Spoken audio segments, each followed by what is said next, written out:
Hello there, and welcome to our Christmas show. We've got lots to do this weekend. We're heading over to historic Bethlehem to get our dose of Christmas spirit. Then we're stopping by the workshop of a friend of mine who's also a woodworker. And we're finally going to get our Christmas tree. So let's get going.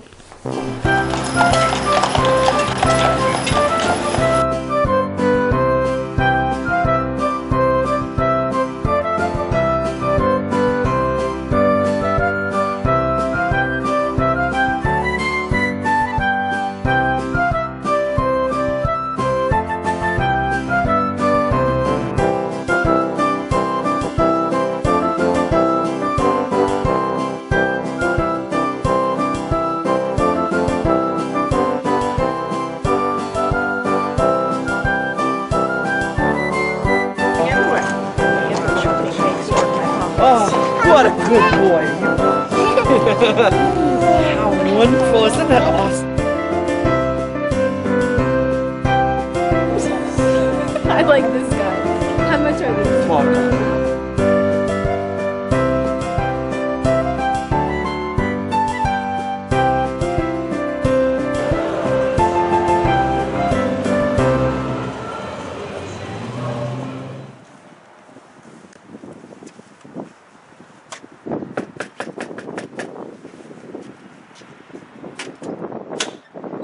Hey Andy, how you doing? Good, how are you?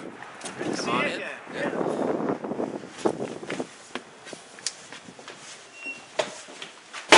Great place you got here. Thanks. Wow, check it out. Yeah, it's got an interesting history. Built in 1900. Two different silk mills. And then became Pennsylvania Stage Company, right? I haven't seen one of these in a while. The original, with the building.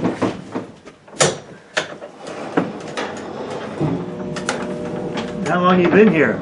A little under a year.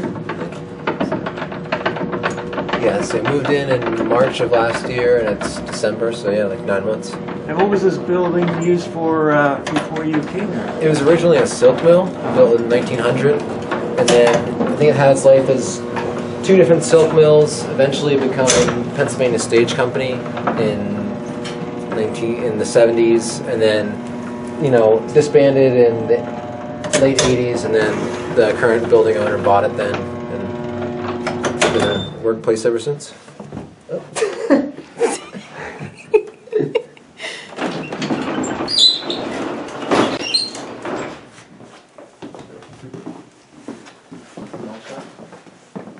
Here's your workshop. Yep.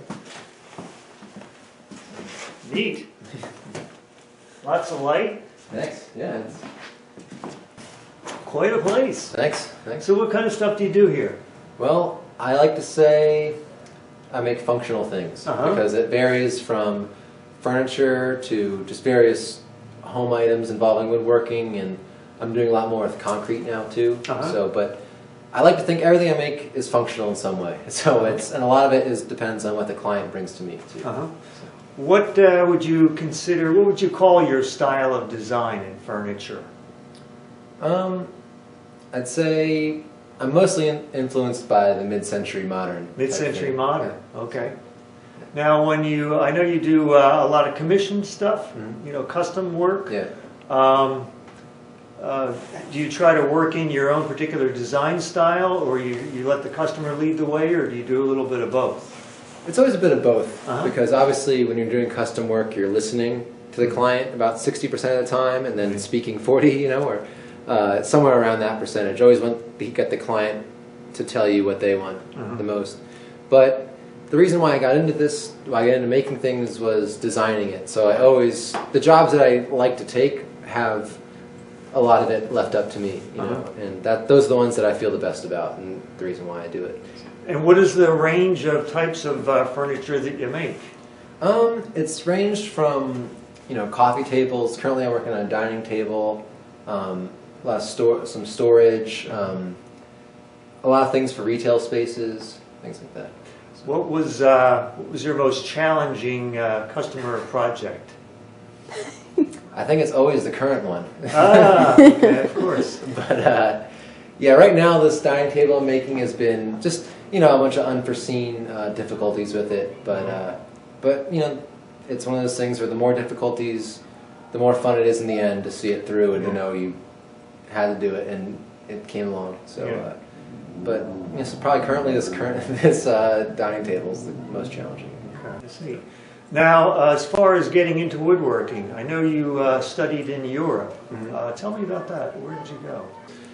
I fell into furniture when I was in school, and at the time I took a real, I think of it like an art school approach to furniture. I was thinking of it a lot more like sculpture, and so I was looking at a lot of designers that were in Europe doing this really sculptural kind of work. I saw one of my favorite furniture designers was in Eindhoven, and he offered an internship program. So after I got out of college, I went to Eindhoven to work with him for 6 months. And through working with other materials and working on his really sculptural pieces, I figured out that I like woodworking and I like really functional, pieces.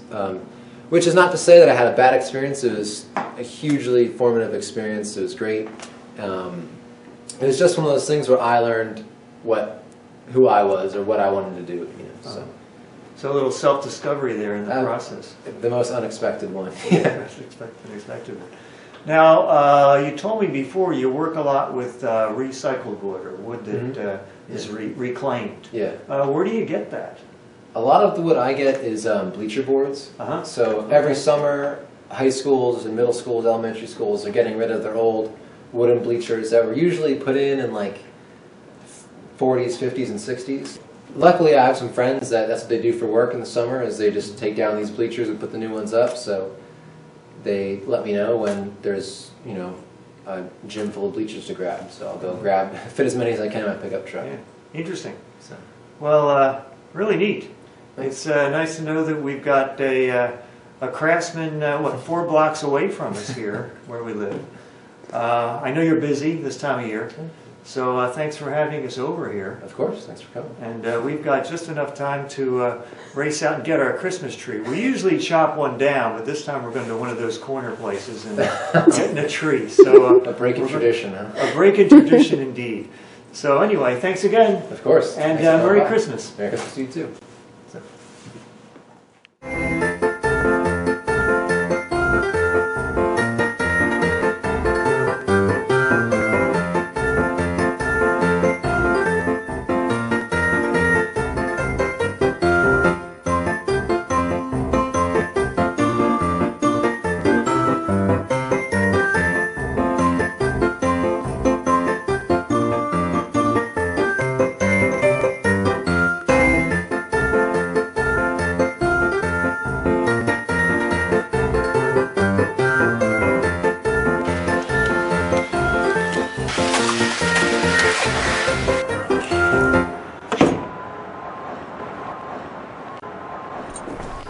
Well, that was a fun weekend.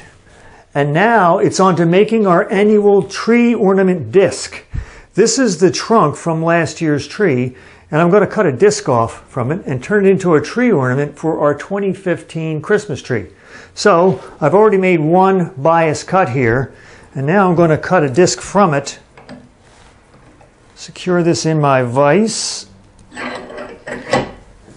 like that. I'm taking my portable pruning saw, which we've been using for years and years and years, and now I'm going to try to cut a disc as carefully as I can. Here we go.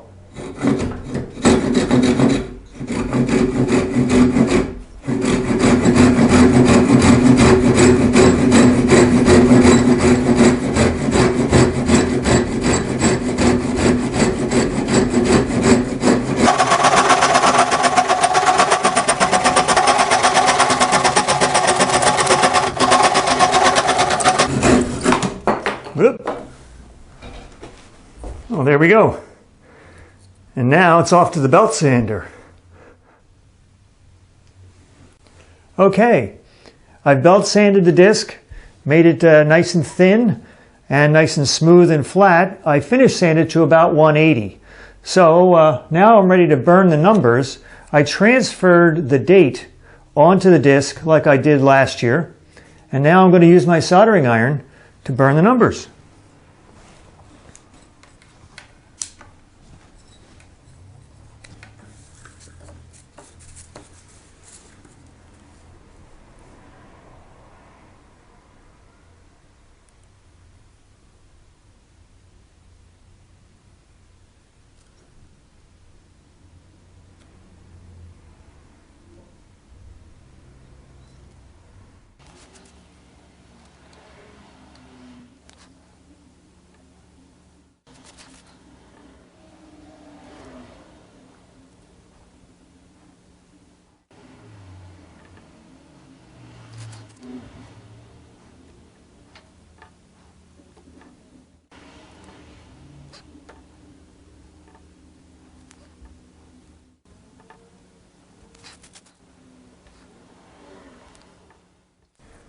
And here it is. Not bad for on camera. I think it looks pretty good. Now on the back, what I've done here is I've painted it blue to serve as a background for an ink stamp. Now we've never done this technique before, so let's see how we do here. Let me show you what we have. This is an ink stamp. You can buy these in craft stores. They come in all different designs and you can combine them into different images. This is our tree of life. And what you do is you place it on this block of glass here and press it down, and that secures it. Now you can handle it as you're inking. Then you get some of this ink stamp stuff that they sell with the stamps. And I'm going to make a couple practice things here before I actually do the actual one for obvious reasons. So here we go. I'm told this is how you do it. I'm just going to try to get lots of ink on here. Like that. How am I doing? I think it's pretty good. Is that pretty good? Yes. Now let's see what it looks like here. Let's pretend. Press it down. Ah, not bad. Okay. I'll try one more and then we're going to go for it. Ink again.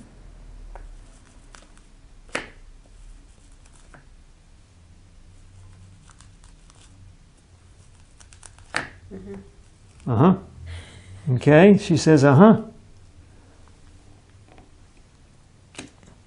Voila, pretty good.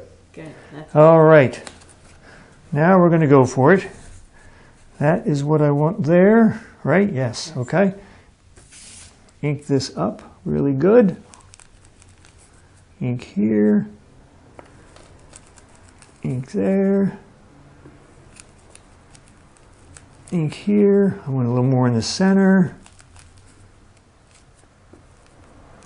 Okay, here we go.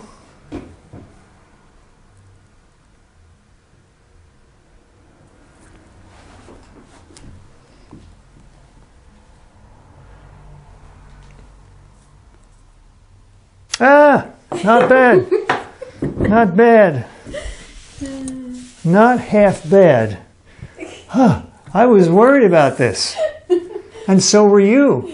Okay, so there it is. Now we're going to embellish this a little bit with maybe some sparkles or something to give it a little more of a pizzazz. We're also going to put a copper ring on this so we can hang it. We'll use some solder to do that. And we'll finish this up, and that's what I'll be showing you next. So, we're almost there. And here we are for the great reveal. Look at that. There it is. I've added some sparkles here, put some roots on our tree of life, and more sparkles around the edge, and a finish. And I think it turned out really nice. I used a product called Spray Shellac. I never knew about this before, but it worked out really well. It's very, very fast drying, and I could build several layers very, very quickly to complete the project in a short period of time. It's wax-free and it's clear, so I'm going to be using this again next time. So it's been a mad dash for the holidays, and we're finally here. We got our shopping done. We paid a visit to some friends.